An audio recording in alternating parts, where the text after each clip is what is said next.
I made a terrible mistake. I thought I was just paranoid, but now I know it's following me.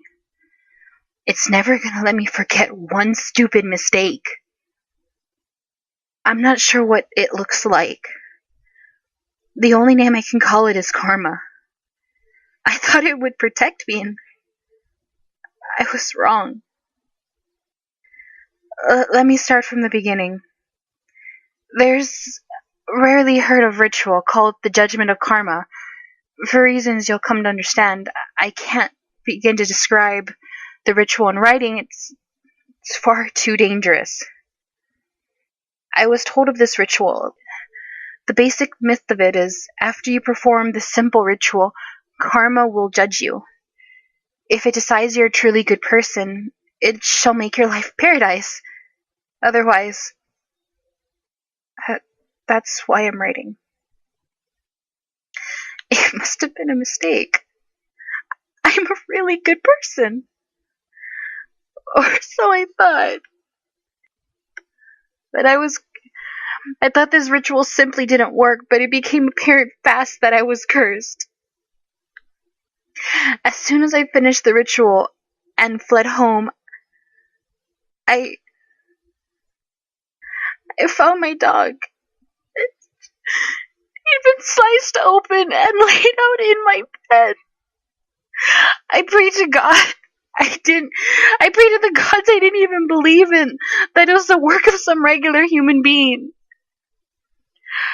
So far, I haven't been able to sleep in 3 days, regardless of how many sedatives I take. Every time I look out on the window or at a mirror in the corner of my eye, I see a dark figure for a split second, and then as soon as I try to focus on it, it disappears. I hope writing this in any way can help. So far, it's at least calmed my nerves. Okay, that's enough for today.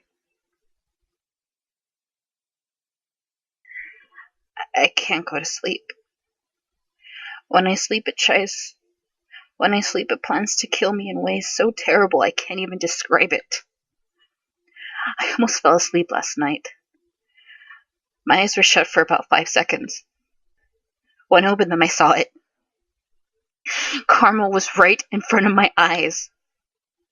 It takes the form of a small boy with messy brown hair and wears poorly sewn together black rags from neck to toe. Also, his mouth had been sewn shut for reasons I don't want to know.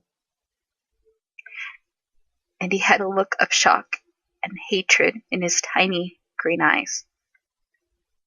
As soon as I had looked up at him, I had his image permanently scarred into my mind, and he seemed to disappear.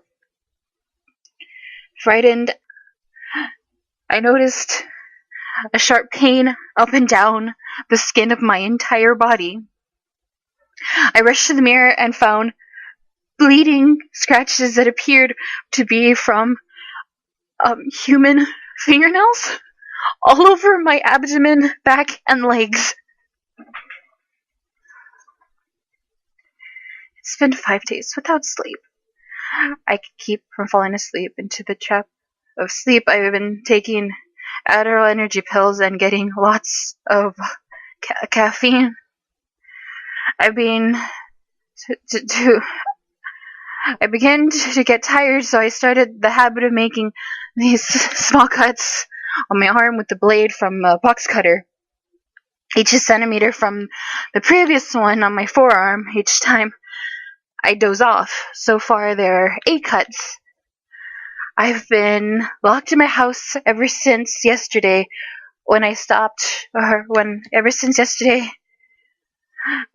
for supplies to keep me awake. If I go outside, I might accidentally share my misfortune with others.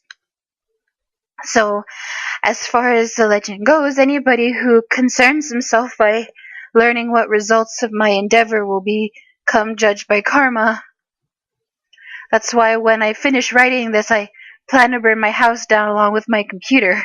So, What I've written can't come to contact with the internet.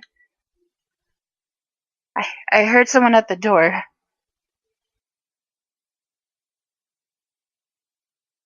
I lost track of day of night. Last night, I think it was night. I duct tape all my doors and windows so he can't watch me. I also looked at the mirrors in my house and threw them in the large pile in the backyard before barricading my door. I got very tired, and the cuts that now corner my left forearm they weren't helping. So I put an empty pan on the stove and kept the fire burning. Then I took a butcher knife from the kitchen and I sliced off my pinky toe from my left foot. Then I pressed the hot pan on to keep the wound from bleeding. It was a small sacrifice to keep my life.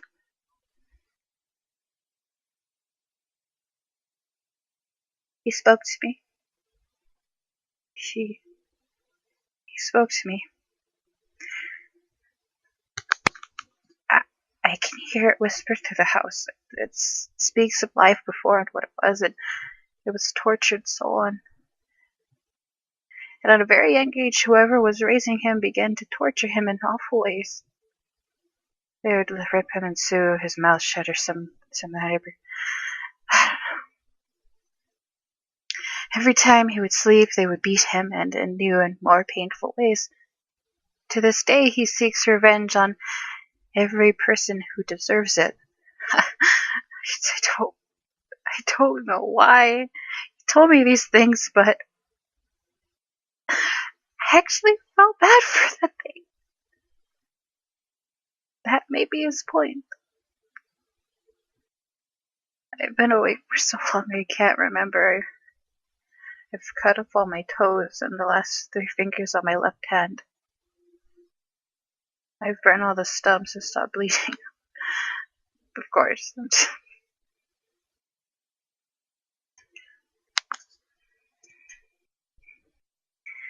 I found it difficult to cut off my left foot. It was probably the most painful thing I ever felt.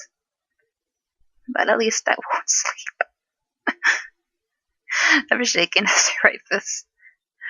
Fortunately, I was always obsessed over grammar, so that I can't stop my writing.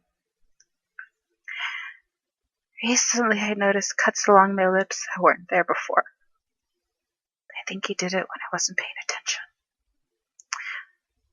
I think the worst part about not sleeping is never having anything to focus on other than harming myself to stay awake. I can't believe I've got this long without sleeping. I can't believe it. It shouldn't be medically possible.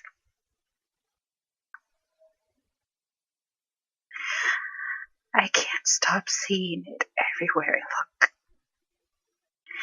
I keep hearing its screams from below, even though I don't have a basement. But what's new is I hear someone screaming threats back at it. It's the voice of an adult, probably the person who put him through this. I'm done. I've covered the floor of my house with lighter fluid. I won't give them the satisfaction of killing me. This is my final entry. When I finish writing this, I plan to burn my house down.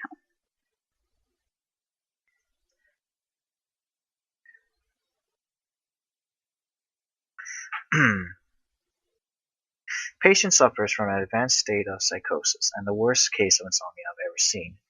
She has self-inflicted wounds covering her left arm and has cut off her left foot, all of her toes on her right foot, and all of her fingers on her right hand. It would appear that this was brought on by a very serious post-traumatic stress disorder. Her previous psychiatric files show that she was tortured as a child by her parents, which explained the aged whiplash scars on her abdomen, back, and legs, and the scars on her lips from where they were once sewn up, until she was forced to kill them. She kept looking straight past me with those shocked green eyes of hers, and saying, "Karma will make me pay." Personal note: the patient's computer was found in the wreckage of the fire. I read over a file entries she wrote during the course of her lack of sleep. The things I found out have shocked me. I'm going to send the file to some colleagues of mine to help me decide what I should do. P.S. Since reading that file, there has been disturbing coincidences happening to me. I am afraid to sleep.